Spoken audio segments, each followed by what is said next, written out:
Bom dia, boa tarde, boa noite, pessoal. Tudo tranquilo?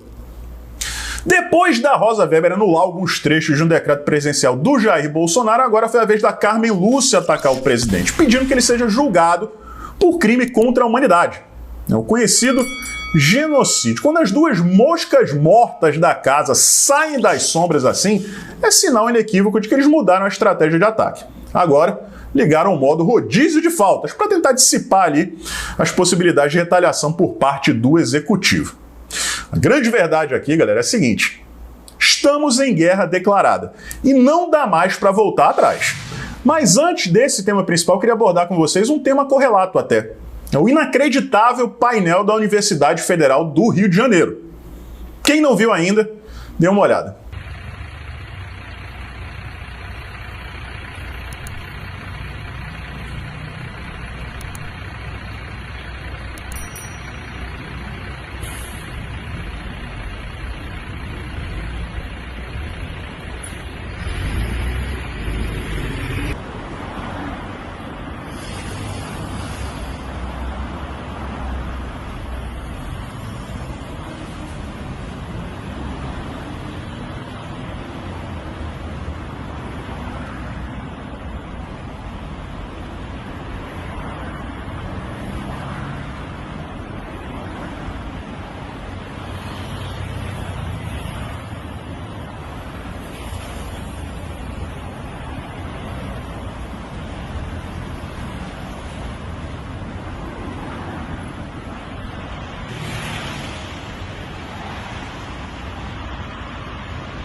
Pois é, ainda tem gente cara de pau que diz que não existe doutrinação nas federais aqui no Brasil. Esse painel estava localizado dentro da Universidade Federal aqui do Rio de Janeiro. Um deputado já abriu uma representação para apurar a responsabilidade. Quem são os responsáveis por isso aí, por essa exibição? Isso é crime previsto na Lei de Segurança Nacional. A mesma lei usada para prender o Daniel Silveira e que agora o STF quer anular para impedir justamente que essas pessoas que acusam o presidente da República de crime contra a humanidade possam ser enquadradas através dela. É um absurdo total, né, gente? Quando favorece, tá valendo. Quando não favorece, vamos anular que isso aqui não serve mais de nada. E serve bastante. Quem nunca leu a Lei de Segurança Nacional precisa ler. É de fácil entendimento e aí vocês vão entender a importância dela, tá? Então a gente fica aqui no aguardo. A gente quer ver o que vai acontecer com esses servidores públicos ou com esses estudantes que fizeram isso aí. O mínimo que se espera é a demissão, não é exoneração não, tá? Abertura de processo administrativo contra os servidores públicos responsáveis e, caso tenha estudante envolvido, tem que ser expulso da Universidade Federal. Imediatamente. Não tem meio termo. E aí, eles que arquem com as consequências judiciais diante desse crime. Rodízio de faltas. Quem curte futebol ou basquete sabe do que eu tô falando. Às vezes tem um craque em campo, por exemplo, o Messi, e aí pro marcador dele não ficar pendurado, né? Fazer um monte de falta uma atrás da outra para parar o cara, porque na bola não consegue parar. Aí eles colocam vários jogadores do time adversário para fazer esse rodízio. Um faz uma falta aqui, outro faz outra falta ali. Isso é muito utilizado pelos times da Libertadores aqui na América do Sul, né? Pois bem, é isso que está fazendo o STF agora. Os ataques estão partindo de todos os ministros, um atrás do outro, inclusive as duas moscas mortas da casa, né? As mais discretas, a Carmen Lúcia e a Rosa Weber. Veja a matéria aí. Carmen Lúcia pede que STF julgue queixa contra Bolsonaro por genocídio. A ministra do STF, Carmen Lúcia, pediu que o presidente da corte, Luiz Fux, marque julgamento de uma notícia-crime apresentada contra o presidente Bolsonaro por suspeita de genocídio contra indígenas na pandemia do coronga.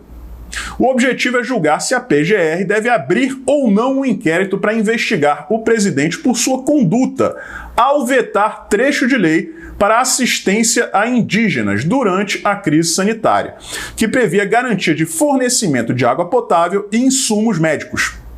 A queixa ainda menciona a gestão do presidente na pandemia em relação ao restante da população. A queixa-crime foi apresentada pelo advogado André Barros.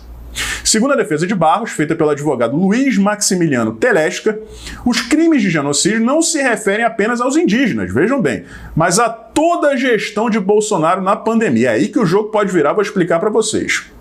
Ele usa estudos do Centro de Pesquisas e Estudos de Direito Sanitário, da Universidade de São Paulo, para chegar a esse raciocínio, como se estudo federal, né, servisse de alguma coisa aqui no Brasil. Acabei de mostrar o que aconteceu na FRJ.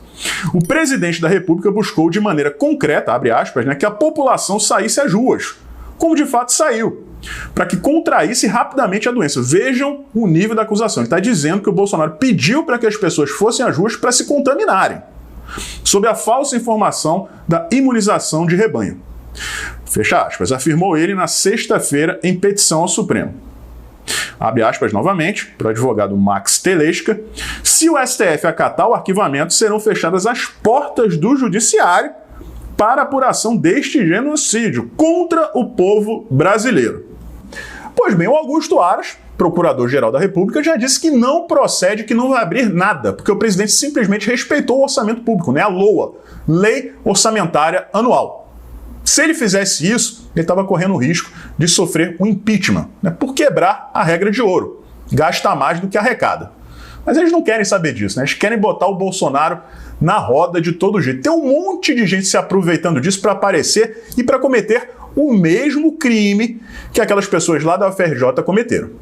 Senador que retirar apoio para a CPI será cúmplice de genocídio, diz Randolph, o senador DPVAT, aquele dos pulinhos. A reação do presidente Jair Bolsonaro à decisão do ministro Luiz Roberto Barroso, que mandou o Senado instalar a CPI da pandemia, é um indicativo de que ele sentiu o baque e está com medo do que pode revelar uma investigação sobre o que o seu governo fez diante do Xing Ling. A avaliação foi feita à coluna por Randolph Rodrigues, líder da oposição na casa. Abre aspas, Barroso simplesmente disse para que a lei fosse cumprida, mas a reação dele foi desproporcional. Com isso, Bolsonaro acaba nos dando um poder maior do que aquele que temos. Ou seja, sentiu. Prezado senador Fala Fino ou senador DPVAT, como preferir. Isso é uma atitude muito normal de uma pessoa que age com probidade. Quando você é acusado de alguma coisa de maneira tão injusta como essa, é óbvio que se você é probo, você vai reagir, você vai ficar revoltado. Foi isso que aconteceu com o Bolsonaro. Coisa que você não está acostumado. Porque normalmente quando sofre algum tipo de acusação, é verdade.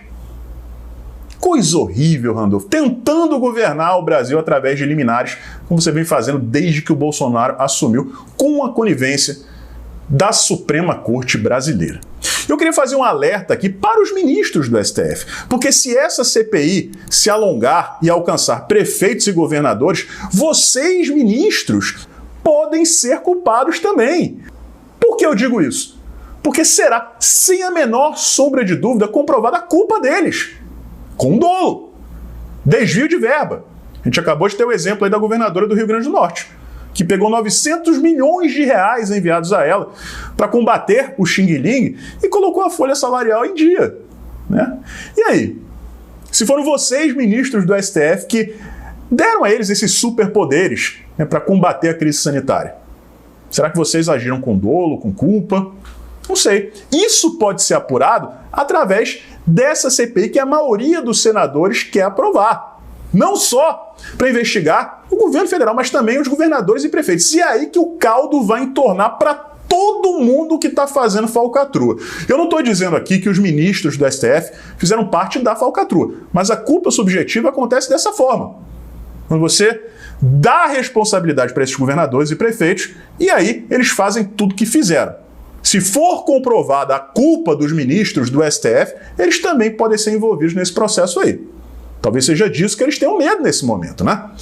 Então fica muito claro que realmente o sistema está todo unido para tentar derrubar o Bolsonaro. Mas todo unido mesmo, pessoal. Falei hoje de manhã, falei agora mais cedo. Quando essas duas ministras, que são muito discretinhas, né? As duas moscas mortas, ficam ali caladinhas, só colocam um votinho delas, não gostam de aparecer, metem a cara assim, é sinal de que o negócio está bravo, que a guerra já alcançou ali o pico. Nesse momento aqui é que a gente vai decidir o futuro do Brasil. Porque o presidente não parece disposto a recuar. E nem pode, porque é questão de sobrevivência.